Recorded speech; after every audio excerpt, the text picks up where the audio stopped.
Listen, this session, Texas confronted a crisis. We're fools if we're not recognizing the crisis situation that confronts us, that had to be addressed. You have Texas cotton farmers are facing total collapse. Losing up to $350 per acre, half of all cotton gins shuttered, and farmers abandoning record amounts of crops. Governor Greg Abbott is now scrambling to respond to what many are calling the worst agricultural crisis in decades. The cotton catastrophe. What's really happening? Let's talk about what's really happening on the ground in Texas right now, because the numbers are absolutely devastating. This isn't just a bad year for farmers. This is a full-scale agricultural emergency that threatens to reshape rural America forever. In 2025, Texas cotton farmers have been losing money on nearly every single acre they plant. We're not talking about thin margins here. We're talking about losses of up to $350 per acre. Let me put that in perspective. If you're farming 1,000 acres, which is actually considered a relatively small operation in Texas, you're looking at $350,000 in losses in just one season. For every field a farmer works, every seed they plant, every hour of labor they put in, they're going deeper and deeper into debt, with no end in sight. And here's where it gets really alarming. Approximately 50% of cotton gins that were operational back in 1998 have now closed their doors, gone, shuttered, abandoned. These aren't just buildings, these are the processing facilities that farmers absolutely depend on to turn their raw cotton into a sellable product. Without these gins, the entire supply chain breaks down.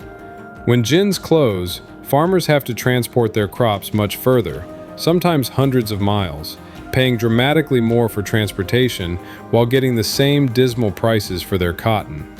The costs keep going up while the income stays flat. It's a death spiral that's crushing family farms that have been operating for generations. Farms that survived the Great Depression, the Dust Bowl, the 1980s farm crisis, but may not survive this. Especially in this region, you have farmers who have a desperate need for more water for their crops, for their livestock, for so many purposes. The economic devastation extends far beyond just the cotton fields. This collapse is sending shockwaves through entire communities, entire counties, entire regions of Texas. Seed companies are pulling out of Texas entirely because there's no one left to buy their products. Equipment manufacturers like John Deere are announcing layoffs because farmers simply can't afford to buy new machinery anymore. The ripple effects touch every business in rural Texas, from the feed stores to the banks to the diners where farmers used to grab coffee before heading to the fields. Major row crops, including corn, soybeans, cotton, and wheat, have not been profitable since at least 2022. That's 3 full years of losses.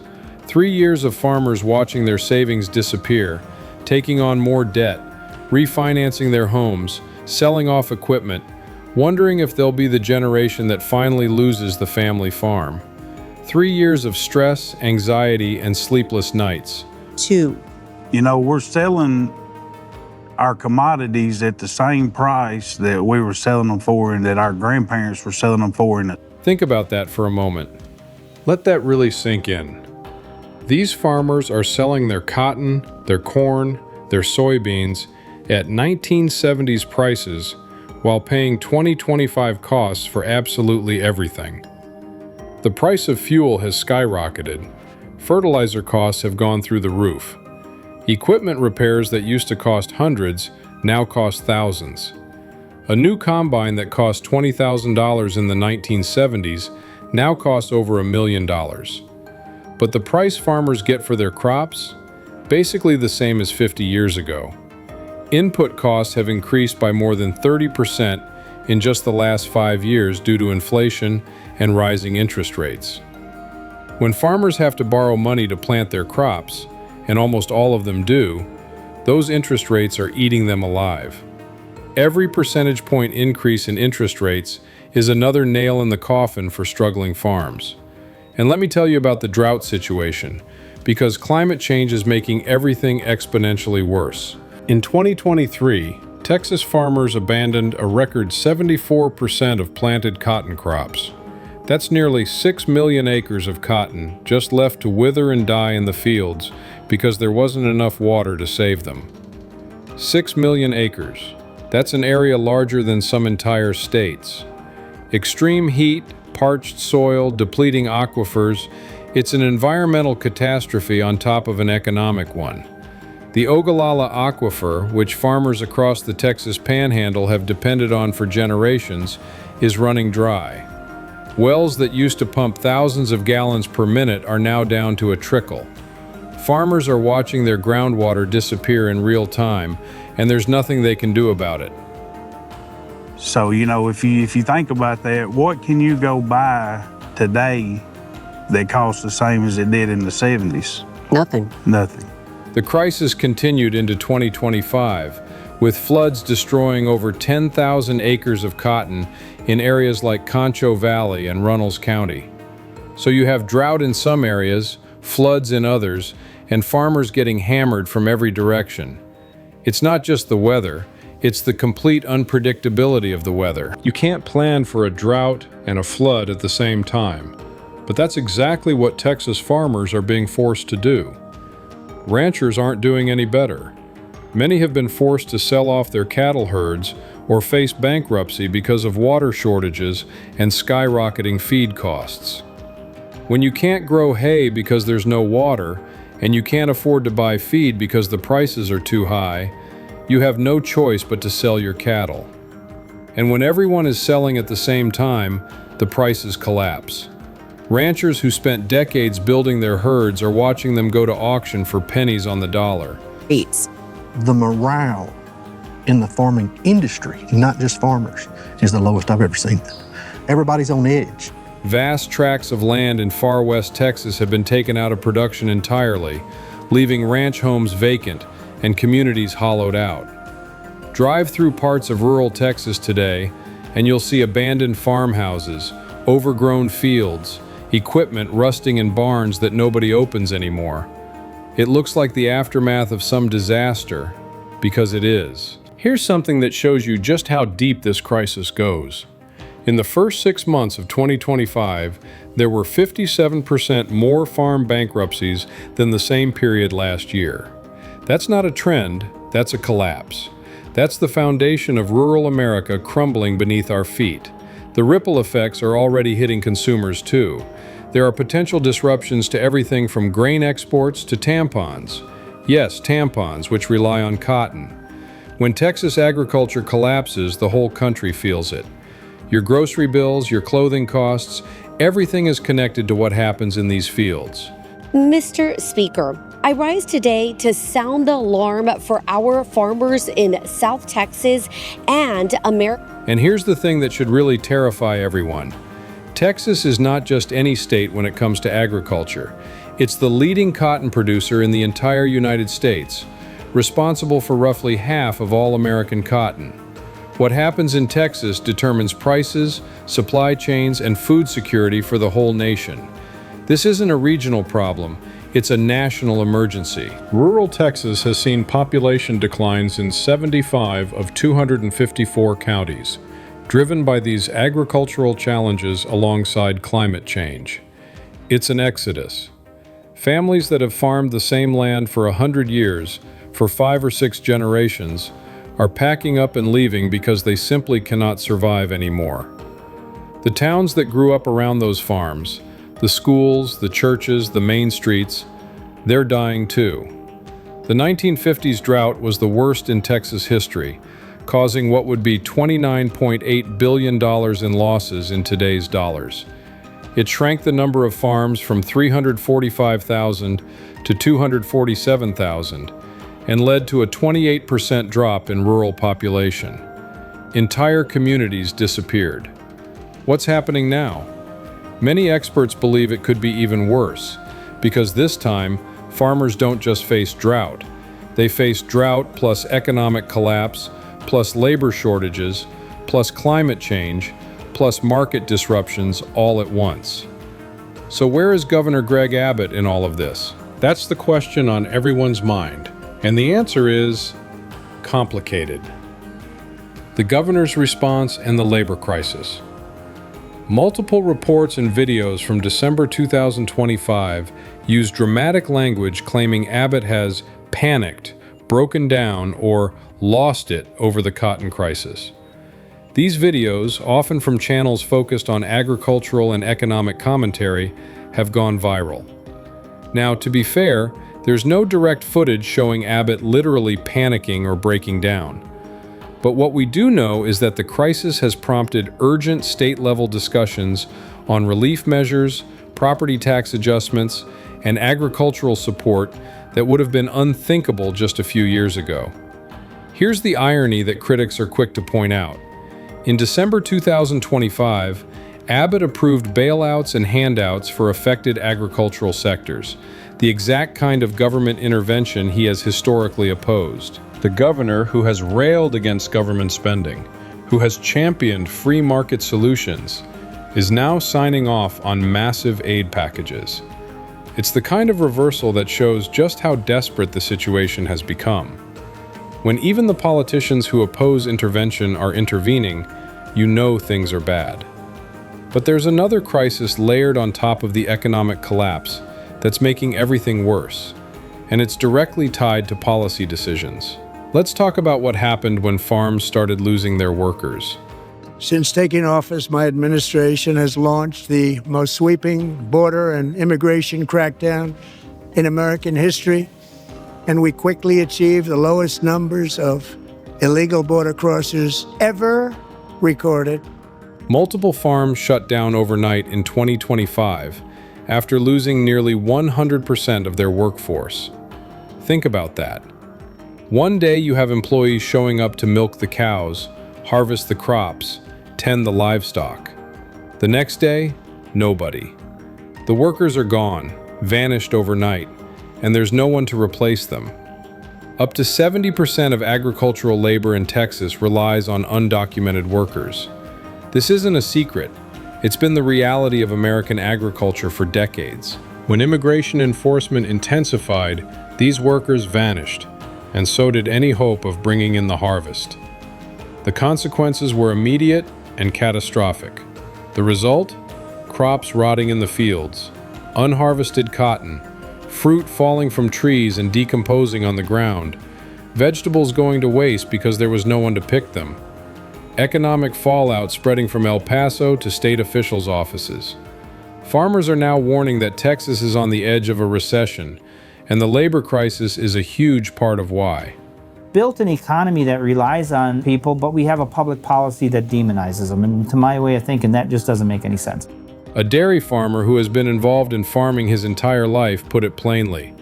For 30 years, he's been hiring foreign-born workers because there simply aren't enough domestic workers willing to do the job.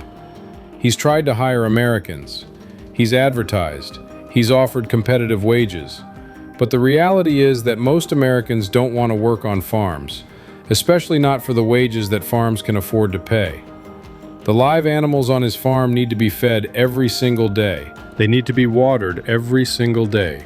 They need to be cleaned up after. They need to be milked. If you miss a day, if you miss a milking, the animals suffer. They can get sick. They can die. These are living, breathing creatures that require constant care. And when the workers disappear, there's no one left to provide it. The dairy industry writ large would not run without people from foreign countries. We just don't have enough people in this country to do the work required. So can agriculture work without them? Absolutely. In South Texas, the situation is particularly dire. The region is one of only 3 places in all of the United States that can grow fruits and vegetables in the dead of winter. That makes it crucial for American food supply during the winter months. Texas grows 60 different fresh fruit and vegetable crops, but only 6 of them can be mechanically harvested. That means 54 crops require human hands that are increasingly hard to find. We can grow anything we want in South Texas, right? We're only one of 3 places in all of the United States that can grow fruits and vegetables in the dead of winter. The H-2A temporary agricultural program exists to bring legal seasonal workers into the country, but navigating it is time-consuming, complicated, and incredibly expensive. Some farmers have to pay thousands of dollars per guest worker between application fees and day-to-day expenses. The paperwork alone can take months. For struggling farms already deep in debt, that's simply not an option. They can't afford the lawyers, the fees, the time. According to USDA and Department of Labor data, between 2020 and 2022, 42% of farm laborers in the United States were undocumented. That's not a bug in the system. That's how American agriculture has operated for decades. It's how food has gotten to your table.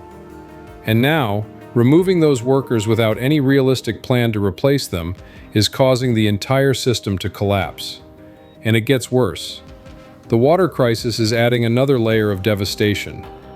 The Mexican government has failed to honor its water obligations under the 1944 Water Treaty, leaving over 960,000 acre-feet of water undelivered to Texas farmers. For context, that's enough water to cover 960,000 acres in a foot of water. It's a massive amount, and Texas farmers desperately needed it. The Rio Grande Valley sugar growers, after 50 years of operation, have shut down completely, taking 500 American jobs with them. These weren't just jobs, these were careers, livelihoods, families supported for generations by the sugar industry. Now they're gone, and they're probably not coming back. Valley sugar growers, after 50 years, has shut down, taking 500 American jobs with it.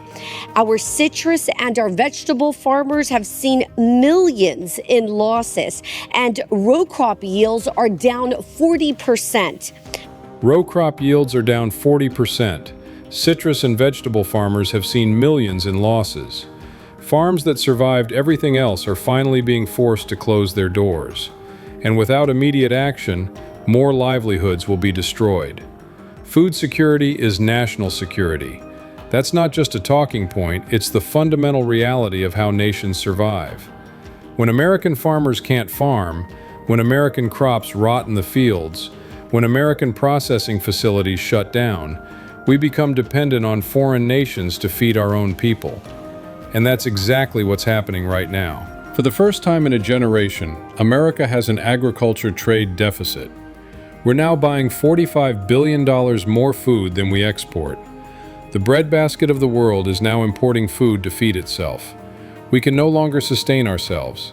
And if we're dependent on foreign powers to feed and clothe us, that's when we're in real jeopardy of losing our freedom. The human cost and what happens next. Let's talk about what this crisis is doing to real people, real families who have been farming the same land for generations, who wake up every morning before dawn and work until after dark, who put everything they have into crops that may never pay for themselves. In Tennessee, two friends who have been farming since high school, both fifth-generation farmers, expect to lose nearly $800,000 combined this year. $800,000. These men have farming in their blood. Their great-great-grandfathers worked this same land, but now they're not even showing crops at the state fair anymore. Instead, they're selling t-shirts made from their own cotton, trying to offset their losses.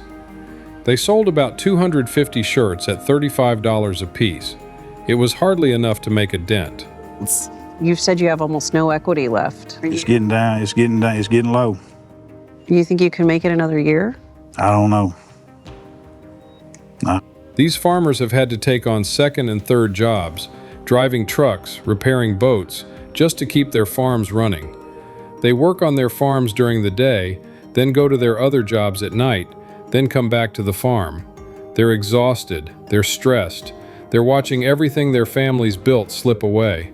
And when you ask them if they can keep going, if they can roll the dice one more time hoping things will turn around, the answer is devastating. In Arkansas, hundreds of farmers from across the state gathered at a Baptist church to voice their concerns to congressional representatives.